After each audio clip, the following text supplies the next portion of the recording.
মৰমৰ এয়া মৌ এডাল জ্বলাই লৈছো। আজি বহুদিনৰ মূৰত তোমালৈ চিঠি লিখো বুলি।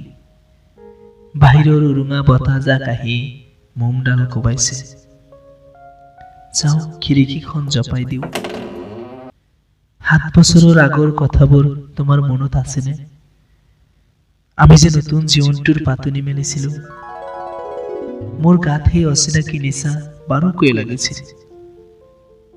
সিদিনা আছিল কাতিৰ কুঁৱলীখনা কোমল পুৱা। পদূলিত তলসৰা শেৱালিবোৰ উপচি আছিল।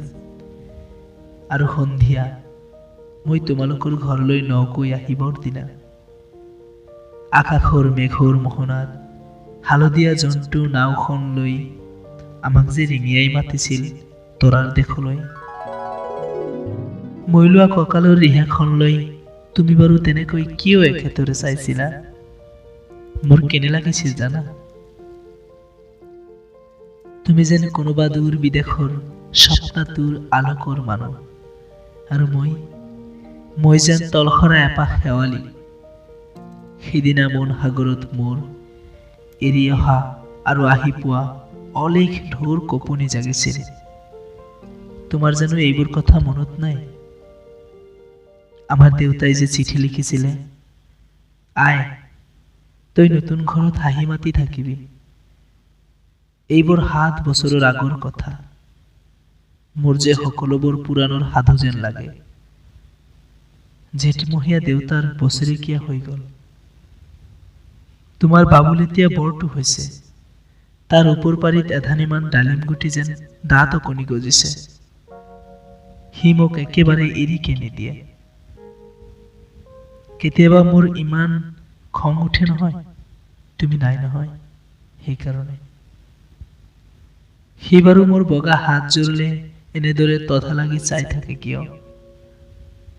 তাৰ উপজাৰে পৰা এইযোৰ কাপোৰ চিনাকি সেইকাৰণে নহয়। বাবুল এতিয়া বৰটো হৈছে, বুজিছা? আৰু ডাঙৰ হলে স্কুলত তাক নাম লগাই দিম। সি আঁতৰি থকা সময়খিনি মোৰ যে বুকুখন তেনেই উদং হৈ থাকিব ভাই। আৰু কি লিখিম? বিশেষ একো নাই। মৰে শপত, তুমি যিদিনা উলটি আহিবা মোক আগতীয়াকৈ জনাবা দেই। মই ভক্তয়েদি ভটিয়াই গৈ বুঢ়ালৈটোৰ বুকুৰ পৰা তোমাক ৰিঙিয়াই মাতিম। তুমি যিদিনা উলটি আহিবা মোক আগতীয়াকৈ জনাবলৈ নাপাহৰিবা দেই। মৰম লবা। ইতি তোমাৰ মমতা। পুনৰ এইবাৰ বুজিছা, মাঘৰ মেজিৰ জুইকুৰা বৰ ৰঙাকৈয়ে জ্বলিছিল।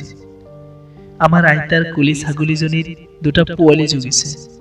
এটা শুধু বগা আৰু আনটো পখৰা।